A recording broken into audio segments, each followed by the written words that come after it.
PENGASSAN declares nationwide strike. Short supply to Dangote refinery. Nigerian Guild of Editors reaffirms commitment to press freedom. Sea pirates abduct 17 passengers on Calabar waterways. 31 persons dead, dozens injured in Indian political rally stampede. Hello, welcome to the news update on Trust TV. I am Hawa Gambo. Thank you for joining us.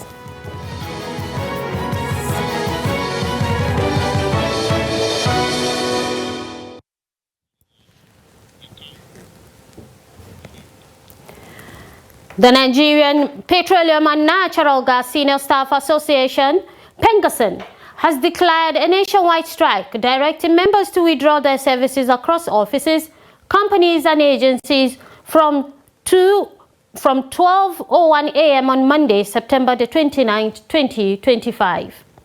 In a statement issued after its National Executive Council meeting, the union further instructed members in control rooms, panel operations and field locations to commence withdrawal of services and begin a round-the-clock prayer vigil from 6 a.m. on Sunday, September the 28th, 2025. PENGASSAN said the prayer action was to call on God to prevail on those in authority to compel compliance with Nigerian laws, particularly by the Dangote refinery and its partners. The union added that during the strike, no intervention will be allowed at field locations, except where the safety of personnel and assets is threatened, and such clearance must come directly from its national secretariat. It also ordered an immediate halt to all processes involving gas and crude supply to the Dangote refinery. The House of Representatives Committee on Downstream Petroleum Resources has criticized the Petroleum and Natural Gas Senior Staff Association of Nigeria, PENGASSAN, for ordering some of its branches to halt gas and crude oil supplies to Dangote refinery as part of its ongoing industrial action. The committee said the union's directive was taken without notice and exhaustion of the laid-down procedure specified in trade union laws, warning that the action could damage investor confidence and destabilize Nigeria's downstream petroleum sector. Chairman of the committee, Ikenga Imo Ugochinyere, speaking at a press briefing in Lagos, said the supply cut will destabilize downstream stability and scare investors away from the country. He stressed that the decision was made hastily without exhausting proper avenues for addressing grievances. The committee urged PENGASSAN to completely suspend the directive and allow lawmakers to mediate.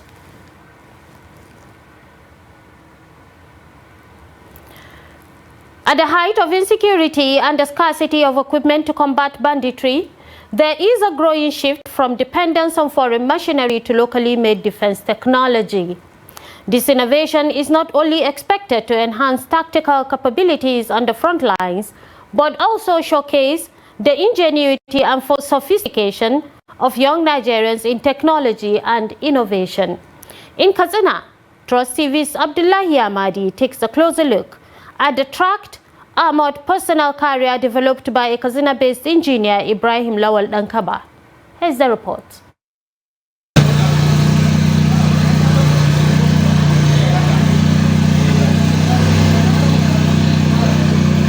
They say necessity is the mother of invention.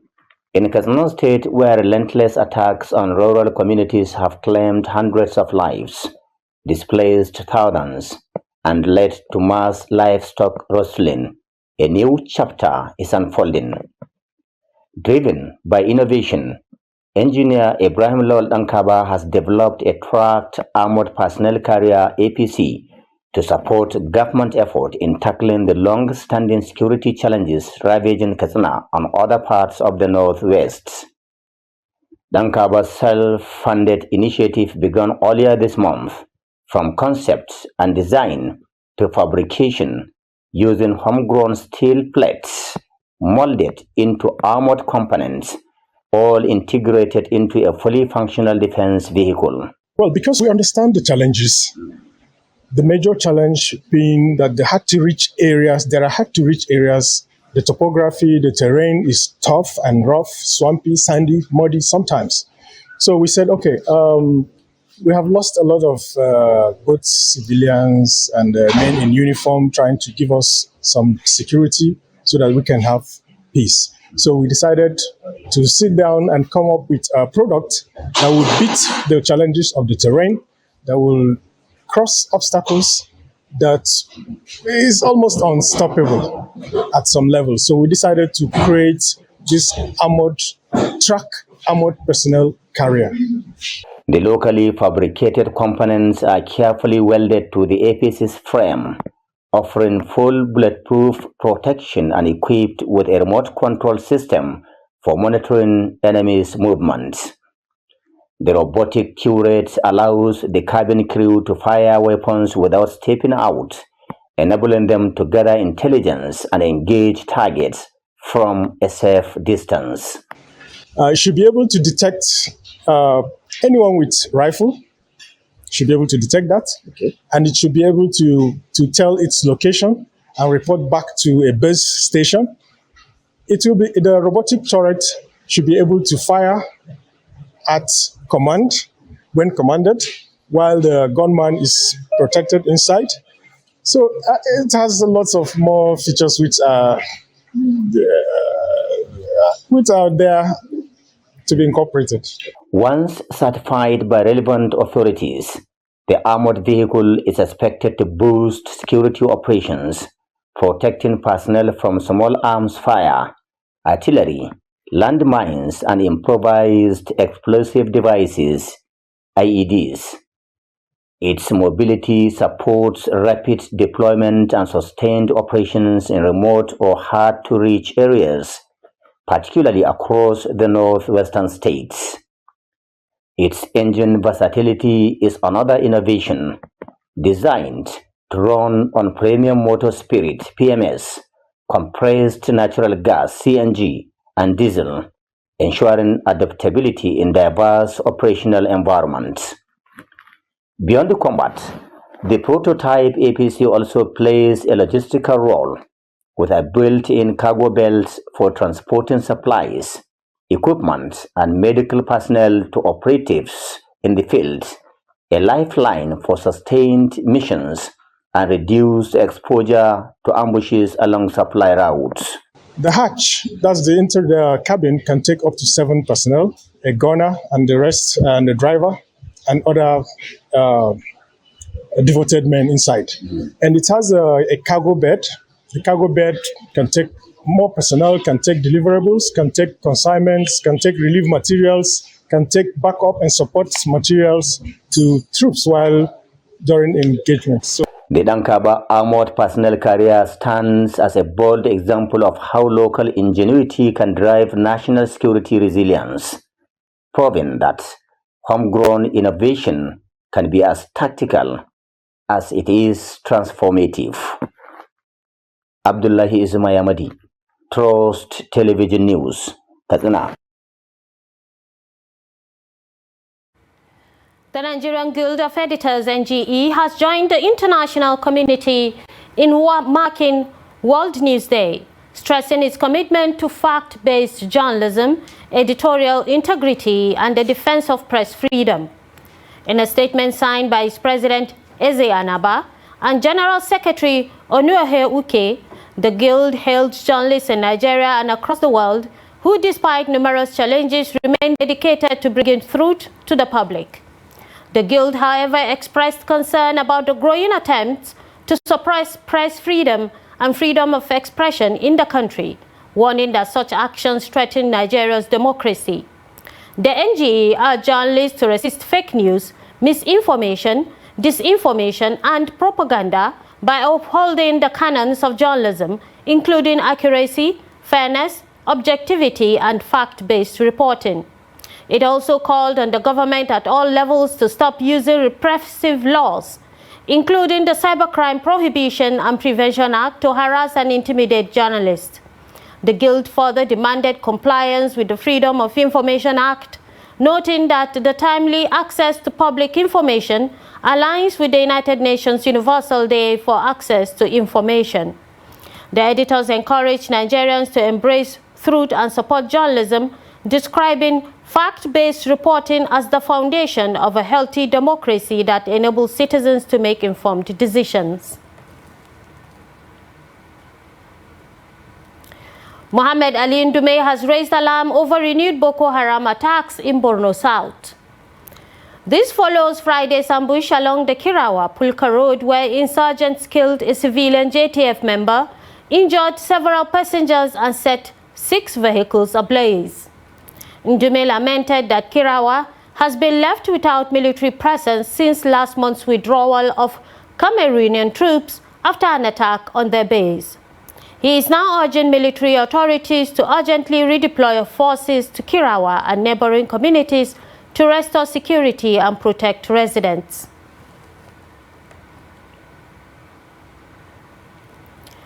Residents of Maiduguri have expressed divergent opinions over the recent ban on the sale of petrol in jerrycans and plastic bottles. Authorities say the measure is aimed at curbing the illegal supply of fuel to terrorists in the state. Trust TV's Bitrus Kurisi have the report. Most fuel stations across Maiduguri metropolis have continued to sell petrol to motorists and tricycle riders, but declined to dispense to those purchasing in jerrycans or plastic containers. The restriction follows reports that fuel was being diverted to Boko Haram terrorists operating in parts of the state. While some residents lament the hardship the ban may cause, others commend the decision, describing it as a necessary step to check insecurity. The ban will affect many lives because if you run out of fuel and there is no black market nearby, you will be stranded. For those of us who rely on generators, we are now told to push them to the filling station before they can sell to us. The government should really do something because this will affect businesses. The restriction is affecting us seriously because there is no more black market. We used to buy in plastic bottles as reserves in case of emergency, but now that's no longer possible. I'm happy with the restriction because it's for a good cause to help end insecurity. I urge residents to be patient with this development. Black marketers are also affected by the restriction. A drive around the city shows that many of them were not on site for comment. Meanwhile, the Borno State Police Command is yet to issue an official response to the development as at the time of filing this report. Bitrus Kurisi, Trust TV News, Maiduguri.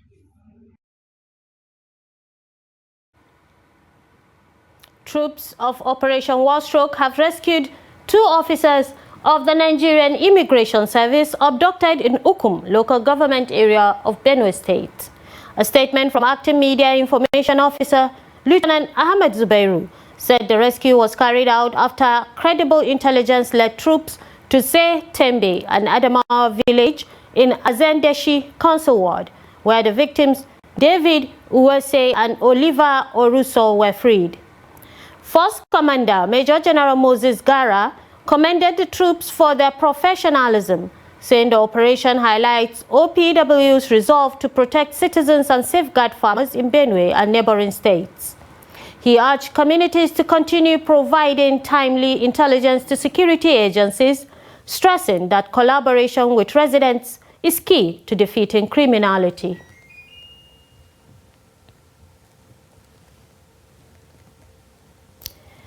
Benue Links, the state-owned transport company, has reported the rescue of 19 minors who were victims of trafficking within the last fortnight. The firm's general manager, Alexander Fanafa, revealed the development while briefing journalists in Makurdi on Saturday. Fanafa reaffirmed the company's dedication to collaborating with key government agencies such as the National Agency for the Prohibition of Trafficking in Persons (NAPTIP) to curb child trafficking.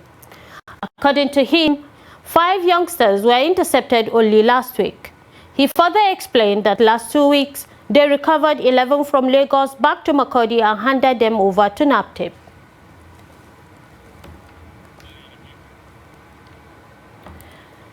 This is the news update on Trust TV, coming up after the break. Motorists, residents groan over 3-hour gridlock along Abuja Kefi Road. More news when we return. Do stay with us. You're welcome back. If you're just joining us, this is the news update on Trust TV. Now let's take a look at some of our top stories. PENGASSAN declares nationwide strike. Short supply to Dangote refinery. Nigerian Guild of Editors reaffirms commitment to press freedom.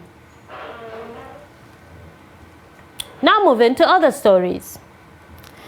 The police command in Cross River State has confirmed the abduction of 17 passengers by pirates along the Calabar waterways.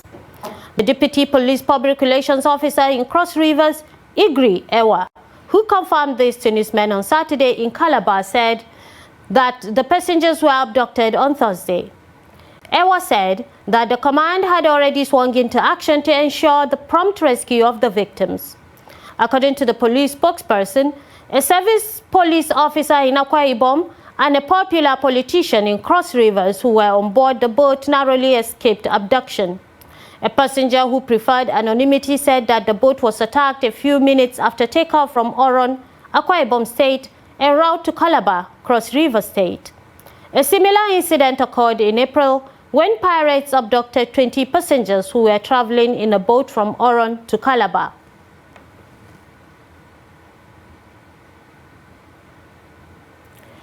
Motorists and residents in Maraba axis of Nasarawa State are lamenting the unbearable gridlock caused by the deplorable condition of parts of the Kefi-Abuja highway, where a journey of less than 30 minutes now stretches beyond 3 hours.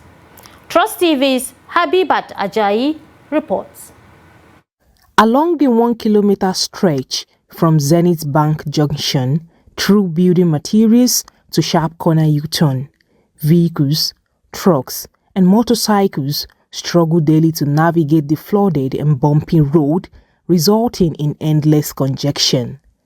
Frustrated motorists say the situation is crippling productivity and draining their income, as valuable hours are lost in the traffic every day.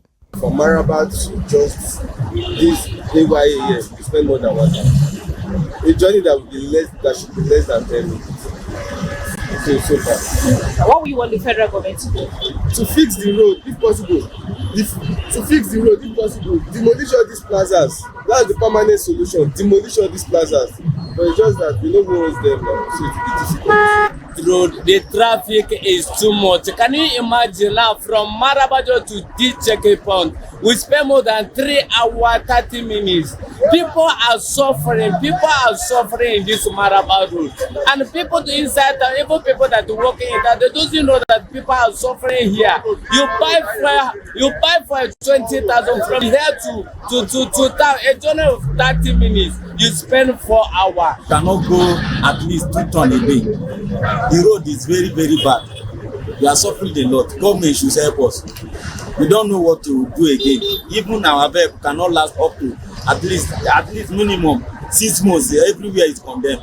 So we are begging the government, please help us. Some residents, unable to endure the gridlock, have resorted to trekking long distances just to meet up with their daily routines. Hold up. You have to drive from Maraba down to Maraba to Yanya. You just go to Yanya, which is very painful. I don't know what they are doing. Even the Nasarawa State government, I don't know what they are doing. This lane is too bad. From Monday to Saturday, can't you see it? It's too painful. People are going to work inside and people are suffering. And this will cause the TP. Now, this is some of the something. Others, however, declined to speak on camera, lamenting what they described as the government's prolonged neglect of their plight. They are now appealing to the federal government to urgently rehabilitate the road and alleviate the suffering of commuters and residents in the area. Habibat Ajayi, Trust TV News, Abuja. The depot prices of premium motor spirit, PMS, also known as petrol, could drop by more than 4.19% to 835 naira per litre from 870 naira per litre as the Dangote Petroleum Refinery resumes sales on naira. The company explained that the temporary suspension of naira-denominated petrol sales announced on Friday and initially scheduled to take effect from Sunday, 28 September, has been lifted. Dangote Refinery urged customers to disregard the earlier suspension notice, assuring that sales would continue without interruption to guarantee affordable petrol supply for Nigerians. Analysts had expected that the depot prices would rise to 900 naira per litre as the domestic market continues to respond to changes.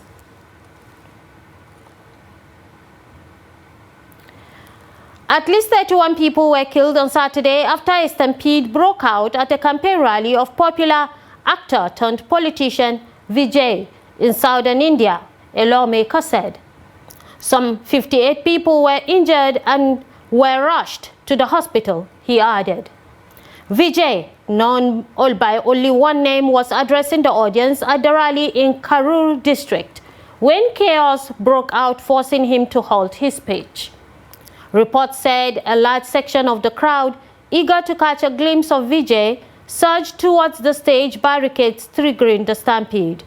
Prime Minister Narendra Modi said the incident was deeply saddening. Deadly crowd incidents are a frequent occurrence at Indian mass events, such as religious festivals, due to poor management and safety lapses. And now in sports. Nigeria's Golden Eaglets secured a semi-final clash against Ghana at the 2025 Under-17 WAFU Africa Cup of Nations qualifiers after playing out a tense goalless draw with Burkina Faso on Saturday evening in Côte d'Ivoire.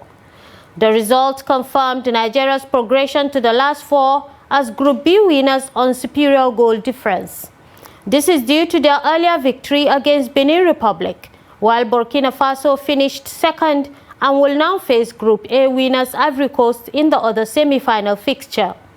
Ghana's Black Starlets, who already qualified after a convincing 3-1 triumph against Niger on Friday, awaited the outcome of Nigeria's clash with Burkina Faso before discovering their semi-final opponent. They are to now prepare for a mouth-watering derby against their West African rival.